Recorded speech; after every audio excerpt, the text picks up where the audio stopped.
अनुभव की अथॉरिटी बनो, सिर्फ जानकारी की नहीं। वाह, तो चलिए इस सफर पर चलते हैं और देखते हैं कि ये विचार हमारी रोजमर्रा की जिंदगी में कैसे काम कर सकते हैं। बिल्कुल। ठीक है, तो चलिए इस सबसे चौंकाने वाले विचार से शुरू करते हैं कि बड़ी से बड़ी परिस्थिति भी कार्टून शो का मनोरंजन जैसी लगती है। ये सुनने में तो बहुत अच्छा लगता है, लेकिन क्या ये एक तरह का एस्केपिज्म, मतलब पलायनवाद नहीं है? हाँ, ये सवाल बहुत जरूरी है। अगर कोई सच में किसी बड़ी मुसीबत में है, तो क्या ये सोचना उसकी समस्या की गंभीरता को कम नहीं कर रहा? देखा जाए तो स्रोत इसे पलायनवाद के तौर पर नहीं, बल्कि एक अलग नजरिए के तौर पर पेश करता है। अच्छा। देखिए, जब हम कोई कार्टून देखते हैं तो हमें पता होता है कि जो हो रहा है वो असली नहीं है, वो बस एक खेल है। सही। हम उसमें इमोशनल रूप से उलझते नहीं, बल्कि एक दर्शक की तरह उसका मजा लेते हैं। यहाँ मतलब ये नहीं है कि समस्या को अनदेखा कर दो, बल्कि ये है कि खुद को उस समस्या का किरदार समझने के बजाय उसका दर्शक बन जाओ। दर्शक बन जाओ। हाँ, जब आप दर्शक होते हैं तो आप घबराते नहीं, आप स्थिति को ज्यादा साफ साफ देख पाते हैं। अच्छा, तो ये डिटैचमेंट या अनासक्ति की बात है, डिनायल या इनकार की नहीं? बिल्कुल। मतलब आप समस्या के बीच में होते हुए भी मानसिक रूप से उससे ऊपर उठ जाते हैं। सही पकड़ा। चलिए इसे एक छोटे रोज के उदाहरण से समझते हैं। मान लीजिए ऑफिस में एक बहुत तनाव भरी मीटिंग चल रही है, जहां सब एक दूसरे पर चिल्ला रहे हैं। बहुत अच्छा उदाहरण है। उस स्थिति में ये कार्टून शो वाला नजरिया कैसे काम करेगा? देखिए, उस मीटिंग में ज्यादातर लोग किरदारों की तरह व्यवहार कर रहे होंगे। कोई गुस्से में है, कोई डरा हुआ है, कोई अपनी ईगो बचा रहा है। अगर आप दर्शक बन जाएं, तो आप इस सबसे इमोशनल रूप से जुड़ने के बजाय इस पूरे ड्रामे को देख पाएंगे। अच्छा। आप सोच सकते हैं, अरे वाह, ये किरदार देखो कितना गुस्सा कर रहा है, और वो दूसरा देखो कैसे अपनी बात मनवाने की कोशिश कर रहा है। इससे तो तनाव तुरंत कम हो जाएगा। बिल्कुल। आप रिएक्ट करने के बजाय सोच समझकर रिस्पॉन्ड कर पाते हैं। आप शायद उस मीटिंग का सबसे शांत और असरदार इंसान बन जाएं। क्योंकि आप खेल में उलझे नहीं हैं, आप खेल को देख रहे हैं। एग्जैक्टली। समझ गई। और ये अपने आप नहीं होता होगा। स्रोत में अपने को चेक करने की बात भी कही गई है। हाँ, तो ये एक एक्टिव प्रैक्टिस है, कोई जादुई बटन नहीं जिसे दबा दिया और हो गया। बिल्कुल सही। ये आत्म निरीक्षण का एक कांस्टेंट, मतलब लगातार अभ्यास है। स्रोत में तो मजाक में पूछा भी गया है, चेक करना तो आता है ना? हाँ, मैंने पढ़ा। और फिर कहा गया है कि जिसे अपने को चेक करना आता है, दूसरे को नहीं। अपने को चेक करना आता है, वो हाथ उठाओ। इसका जोर इसी बात पर है कि हमें बाहर नहीं, अंदर देखना है। हर घंटे, हर स्थिति में खुद से पूछना, क्या मैं अभी संतुष्ट हूँ? क्या मैं दर्शक की सीट पर बैठा हूँ या किरदार बन गया हूँ? और यही जागरूकता धीरे धीरे आपकी डिफॉल्ट सेटिंग बन जाती है। बिल्कुल। तो अगर ये संतुष्टि की अवस्था इतनी शक्तिशाली है, तो हर कोई इसे हासिल क्यों नहीं कर पाता? इस पर स्रोत एक बहुत दिलचस्प बात कहता है। वो कहता है कि बाप दादा का वरदान, वरदान है खुश रहो, आबाद रहो। ये सबको एक जैसा मिलता है, लेकिन फिर भी लोग नंबरवार क्यों बन जाते हैं? कुछ आगे कुछ पीछे क्यों रह जाते हैं? और इसका जवाब हमारी रोज की भाषा और सोच में छिपा है। भाषा में? हाँ, स्रोत कभी कभी और थोड़ा थोड़ा जैसे शब्दों की तरफ इशारा करता है। अच्छा। हम अक्सर कहते हैं, हाँ मैं कभी कभी खुश रहता हूँ, या मुझे थोड़ा बहुत ज्ञान है। हाँ, ये तो हम सब कहते हैं। जब हम ऐसा कहते हैं तो हम अनजाने में अपनी ही खुशी और ज्ञान पर एक सीमा लगा देते हैं। एक मिनट, लेकिन क्या ये कहना थोड़ा अवास्तविक, अनरियलिस्टिक नहीं लगता कि इन शब्दों को अपनी डिक्शनरी से ही हटा दो? बहुत प्रैक्टिकल सवाल है ये। जीवन में उतार चढ़ाव तो आते ही हैं।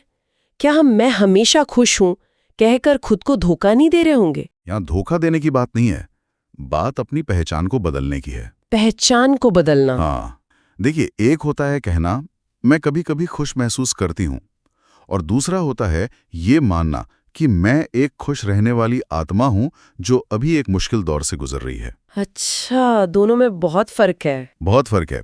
पहला आपकी भावनाओं पर आधारित है जो बदलती रहती हैं, दूसरा आपकी असली पहचान पर जो स्थिर है। स्रोत का सुझाव है कि जो ब्राह्मण आत्माएं हैं वो अपनी जीवन रूपी डिक्शनरी से इन सीमित करने वाले शब्दों को हटा दें।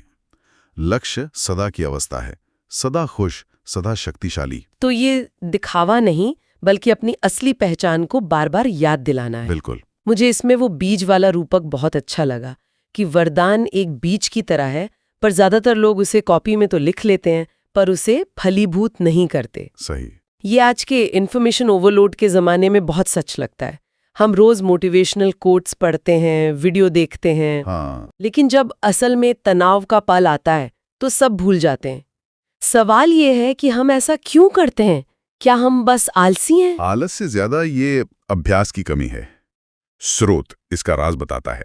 समय पर कार्य में लगाना, समय पर कार्य में लगाना? मतलब ज्ञान का असली इम्तिहान तब होता है जब उसकी सबसे ज्यादा जरूरत हो। हाँ, शांत कमरे में बैठकर ये सोचना बहुत आसान है कि मैं एक शांत आत्मा हूं, लेकिन जब कोई आप पर चिल्ला रहा हो तब उस शांति को बनाए रखना असली चुनौती है। ये तो ऐसा है जैसे किसी ने हमें एक बहुत महंगा और पावरफुल टूल बॉक्स दिया हो, हाँ हाँ हाँ, लेकिन जब घर में कुछ टूट जाता है तो हम उसे खोलने के बजाय हाथ से ही ठीक करने की कोशिश करते रहते हैं। बिल्कुल यही बात है।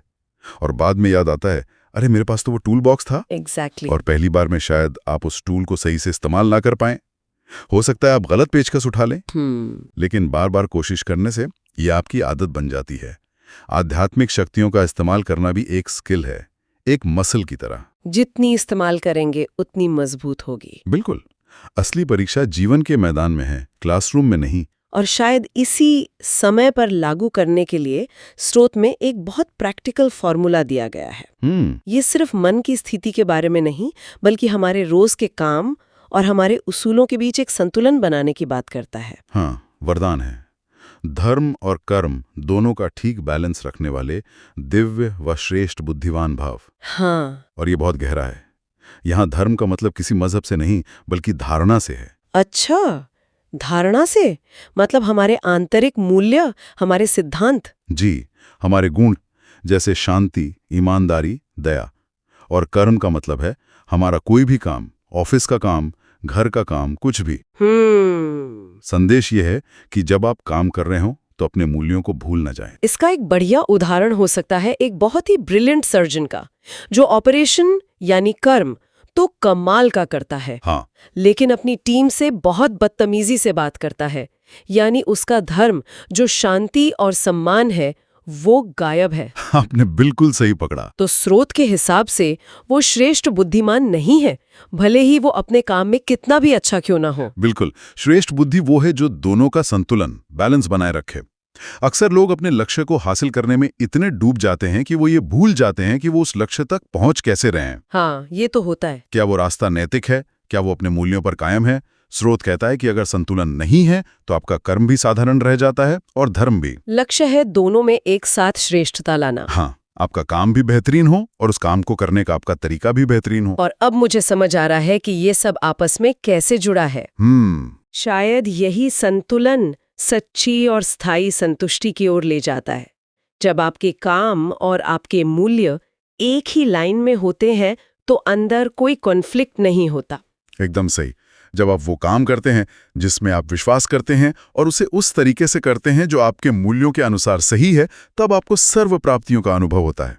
मतलब ऐसा लगता है कि सब कुछ मिल गया है। हाँ, आपको बाहरी सफलता भी मिलती है और आंतरिक शांति भी। और इसी अवस्था से वो सच्ची संतुष्टि पैदा होती है, जिसके बारे में हमने शुरू में बात की थी। बिल्कुल। तो ये एक पूरा चक्र है।